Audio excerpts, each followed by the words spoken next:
Erislandy Lara versus Danny Garcia, 12 rounds for Lara's WBA regular middleweight title. This is going to be an interesting fight. Let's get into it. Let's start with Erislandy Lara, 29 wins, 3 losses, 3 draws, 17 wins by way of knockout. You can make a case that Erislandy hasn't lost a fight. You could make that case. He was in a close fight against Paul Williams, which I thought he did enough to win. Canelo, when he fought Canelo, I thought he edged Canelo. He boxed beautifully in that fight, countering, moving well, slipping. He fought very well in that fight, right? He was on point that night. And against Jarrett Hurd, if it wasn't for the knockdown in the closing rounds of that fight, he would have won that fight. Maybe even did enough to win that fight despite the knockdown. Obviously, he's got 3 losses on paper. You can't take those away, but you can make those cases. Even some of the draws, you can make those cases that he should have won those ones as well, too. So Erislandy is no joke, even at 40 years old. He's got good footwork. He's accurate, uses his jab very well, counters well. He's crafty, puts together good combinations, quick hands. Again, even at 40, he's still quick, still operating at a high level. He's just solid all the way through. And since his loss to Hurd in 2018, right, he's looked very good, and he's fought some good quality opposition as well, too. Brian Castano being one of those names. Now, in his last fight when he fought, Gary O'Sullivan, who is tough, durable, and strong, right? Not the most skilled opponent that Lara has fought, but, he can fight, man. He got good pop in his shots, and Lara looked great that fight. Lara was landing at will, landing with precision, right, with accuracy. Every shot looked like it had pop and steam behind it, right? We know Lara can box and we know the skill level, but man, it just seems like that power in his last recent fights is starting to come through a lot more, especially in the latter years of his career. As they always say, the power is the last to leave. He dropped O'Sullivan with the left hand that froze him before he got dropped, right? Lara was also ripping to the body in that fight, mixing up his attack and piercing through Gary O'Sullivan's guard and continuing his charge. It was a great performance from Erislandy Lara, man, who seemed to get stronger as the fight went on, who seemed to get more confident as the fight went on. Now, O'Sullivan did have some moments when he was able to get in close, right? But it just didn't seem like it was enough to discourage Erislandy Lara. Kind of almost seemed like Erislandy Lara wanted that to happen in moments because, he's crafty, man. Like, he's tricky, too. Like, this is a guy that he can bait you in and make you think that you're going to have the upper hand against him. And then, boom, he slips that straight hand down the middle, and it shocks you. It stops you in your track. And he's a very good counter puncher. Whenever he goes, man, he has a type of potential that he can freeze you right where you are, slip out, hit a body shot. And you're like, how did he maneuver like this, right? This guy should be slowing down. His speed is there. His hands are a lot quicker than he looks. He's strong and he's powerful. He looked great in his last fight. He is a year older. That's something to keep in mind, but this is the first fight of his year as well, too. So all something to keep in mind as we're talking about this fight. Now, let's talk about his opponent, Danny Swift Garcia, 37 wins, 3 losses, 21 wins by way of knockout. Danny G is back in the ring this year for his first fight of the year as well. His losses came when he moved up to the welterweight division. Many people think his best years were right when he was at 140 pounds. It's hard not to think that when you think about the number of people that he's beaten on his resume. And he's got some good, solid names on his resume, right? Since he came to the welterweight division, things have been a little tougher. The size, the power, the movement, the speed. And I also hear he's had a lot of things away from the boxing ring that kind of slowed him up a little bit, right? But, in life, we get hit with unexpected things sometimes. So you can't even be mad about that. Life happens every single day, and it's hard not to bleed over the two. But nonetheless, right, Garcia is a guy who always had pretty good power, right? Especially at 140. He's always been a good counter puncher. Danny Garcia left hook is still there, still apparent. right? And he's a lot quicker than he looks. His hand speed is quicker than people think. He's a good body puncher.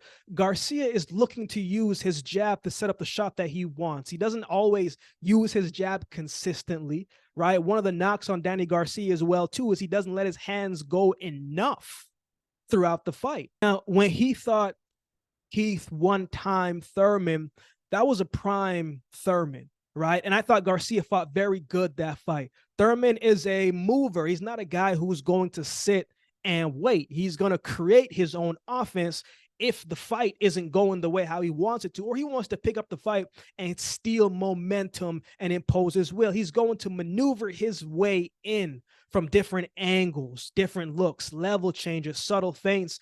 And that played was a key factor in that fight for Keith one-time Thurman. But Danny Garcia wasn't exactly out of the fight either, because he was throwing some heavy punches, and Thurman took a lot of risks in that fight. And there were moments when he was just standing right in the pocket and trading shots. And Danny Garcia, the elite counterpuncher that he was able to make Thurman pay whenever Thurman came in and was overcommitted or wasn't coming in with defense on his mind. Garcia made him pay, but he didn't do enough. He did take some big shots in that fight, man. It goes to show you, the guy's got a chin. That's why he's never been stopped before, man. The man can take a shot. Now, against Showtime Shawn Porter, Porter's pace, that fight, man, it was mad, like he never got tired, right? Porter's style is tough to deal with because he's quick in and then he jumps out. He's quick in and then he jumps out. He's explosive.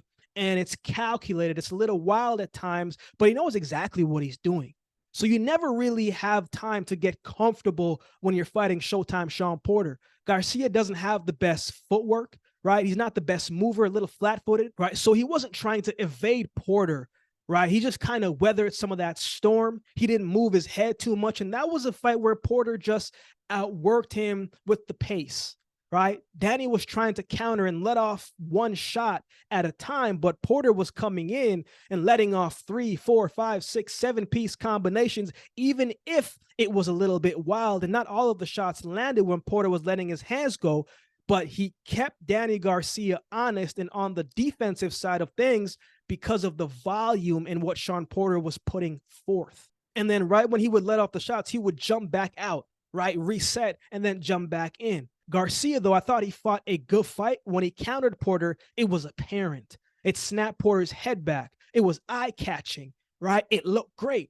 But the pace of Porter mixed with that aggressive movement and the volume won Shawn Porter that fight.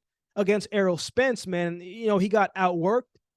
He got out-jabbed, and the pressure of Spence kind of secured that fight and controlled that fight.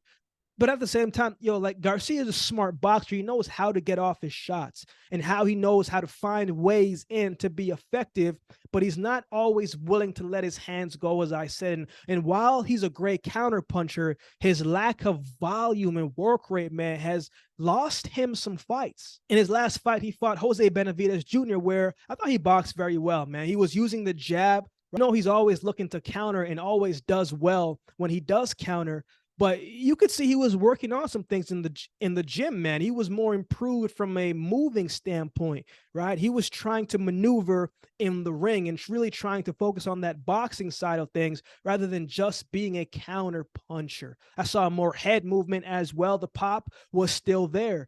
But that was a fight where he just played it safe to me. He looked confident, yes, but he played it safe. It was a long layoff, so I understand some of the stuff that was probably going on and what he was trying to do in that fight. So he looked good, didn't look great, but he did look like he was working on some things in that fight. So this is going to be interesting to see how it plays out for both, man. So who wins? Danny G does not do well against guys that can move, right? Guys who aren't stagnant, guys who have good feet. And Erislandy moves very well.